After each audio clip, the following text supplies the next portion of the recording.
Hello students, welcome to my YouTube channel new classes झलसी। तो आज हम लोग क्लास 10 संस्कृत के कुछ ऑब्जेक्टिव क्वेश्चंस देखेंगे जो कि एग्ज़ाम के लिए बहुत ही इम्पोर्टेंट है। आज का जो हमारा वीडियो होगा वो स्वामी दयानंद चैप्टर पे होगा। तो चलिए हम लोग शुरू करते हैं। हमारा पहला क्वेश्चन है कि समाजस्य शिक्षाया उद्धारकः का। सामाजिक शिक्षा के उद्धारक कौन थे? स्वामी दयानंद, राधा रमन ओझा, पंडित राम स्वरूप शुक्ल और राजा राम मोहन राय। तो इसका राइट आंसर हो जाएगा स्वामी दयानंद। नेक्स्ट क्वेश्चन देखते हैं कि कस्य प्रचारम दयानंद अकरोत। मतलब किसका प्रचार स्वामी दयानंद ने किया था?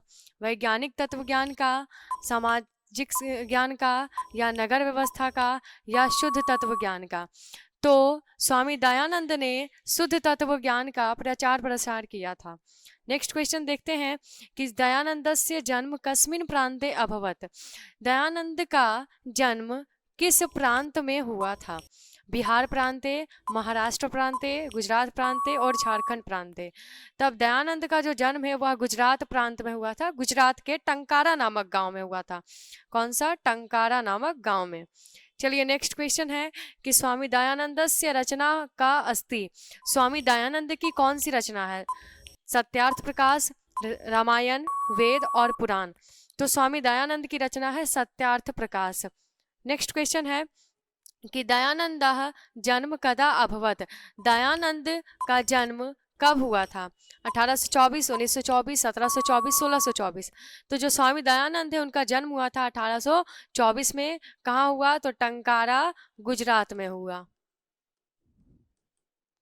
चलिए नेक्स्ट क्वेश्चन देखते हैं कि दयानंद जन्म कुत्र अभवत। दयानंद का जन्म कहाँ पर हुआ था?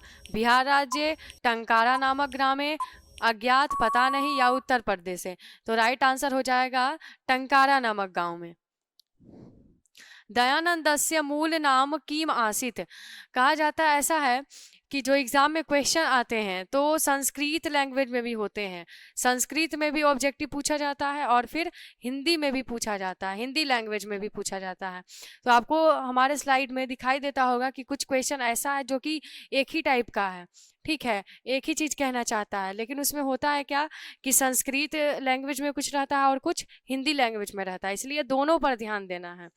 तो कहा गया है कि स्वामी दयानंद से मूल नाम की मासित। स्वामी दयानंद का मूल नाम क्या था?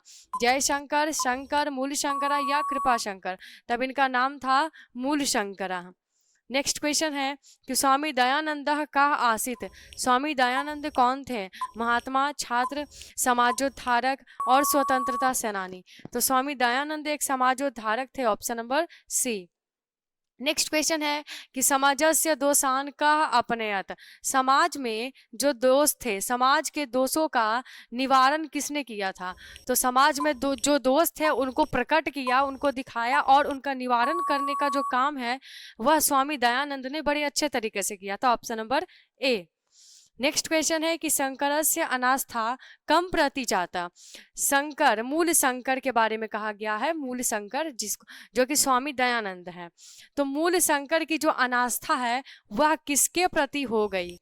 देव के प्रति, जीव के प्रति, मूर्ति पूजा के प्रति और पशु प्रति।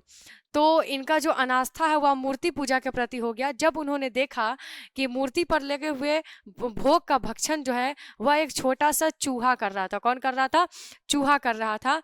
तो यह देख करके उन्होंने ये सोचा कि इस मूर्ति में कोई वैसा शक्ति नहीं है, इसीलिए वो मूर्ति पूजा के विरोधी बन गए। अगला है कि कस्य स्थापना 1875 ईस्वी वर्षे अभवत। मतलब कि किसकी स्थापना 1875 में की गई थी? आर्य समाज की, ब्रह्म समाज और समग्र विकास संस्थानस्य या पाटलिपुत्रा संस्कृत संस्थानस्य, है ना?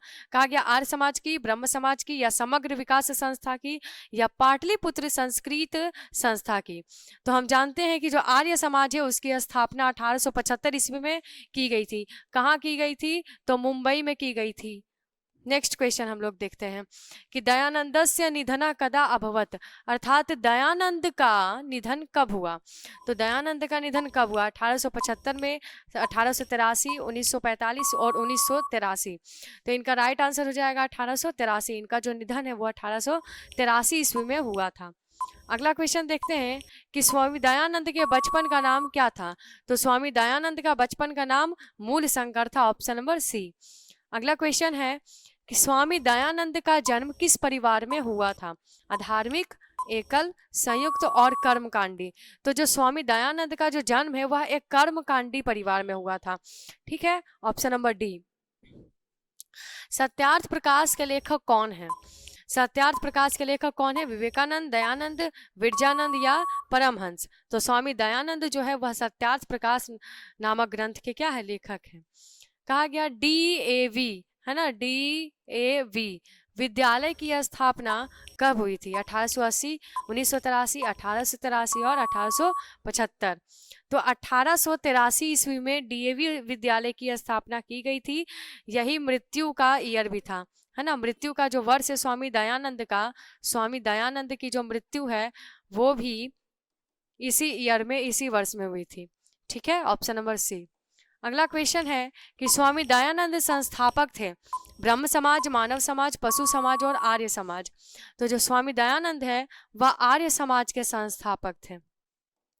अगला क्वेश्चन है कि स्वामी दयानंद, जिसको मूल शंकर भी कहते हैं, उनकी शिक्षा का प्रारंभ किस भाषा में हुआ? हिंदी में, संस्कृत में, अंग्रेजी और उर्दू में। तो जो स्वामी दयानंद है उनकी शिक्षा का जो प्रारंभ है वह संस्कृत भाषा में हुआ था, option number B. Next question है कि मूल शंकर का परिवार किसका उपासक था? शिव का या विष्णु का, जिसको वैष्णव भी कहते हैं, या ब्रह्म का, सनातन धर्म का। तो मूल शंकर का जो परिवार था वह शिव का बहुत बड़ा उपासक था और इनका जो परिवार था वह कैसा था? कर्मकांडी था। ठीक है, कर्मकांडी था और शिव का उपासक था। अगला क्वेश्चन देखते हैं कि मूल शंकर किस विद्वान के पास गए थे? इसको दूसरे भाषा में कह सकते हैं कि स्वामी दयानंद के गुरु का नाम क्या था? दोनों क्वेश्चन एक ही है, सूरदास, विरजानंद, कबीरदास या नरहरिदास। तो जो अंधे विद्वान थे विरजानंद, उनके पास स्वामी दयानंद गए थे और वही उनके क्या थे? गुरु थे। अगला क्वेश्चन देखते हैं कि अर्पित किए गए प्रसाद को कौन खा रहा था? बिल्ली, चूहा, खरगोश और चींटी। तो अर्पित किया हुआ जो प्रसाद था, जो भोग था, उसको एक चूहा आकर के खा रहा था, ऑप्शन नंबर बी। अगला क्वेश्चन देखते हैं कि आर्य समाज की स्थापना कहाँ हुई थी? दिल्ली, कोलकाता, मुंबई और हैदराबाद। तो आर्य समाज की स्थापना जो है वो 1875 ईस्वी में कहाँ हुई थी? मुंबई में हुई थी, option number C. Next question देखते हैं कि स्वामी दयानंद के लिए कौन सा पर्व उद्बोधक सिद्ध हुआ, है ना। तो इसका राइट आंसर हो जाएगा सी, ऑप्शन नंबर डी। तो इस तरीके से आज हम लोगों ने स्वामी दयानंद चैप्टर का कुछ ऑब्जेक्टिव देखा। अगर आपको वीडियो अच्छी लगी होगी तो इसे लाइक, शेयर एंड सब्सक्राइब करना ना भूलें। Thank you.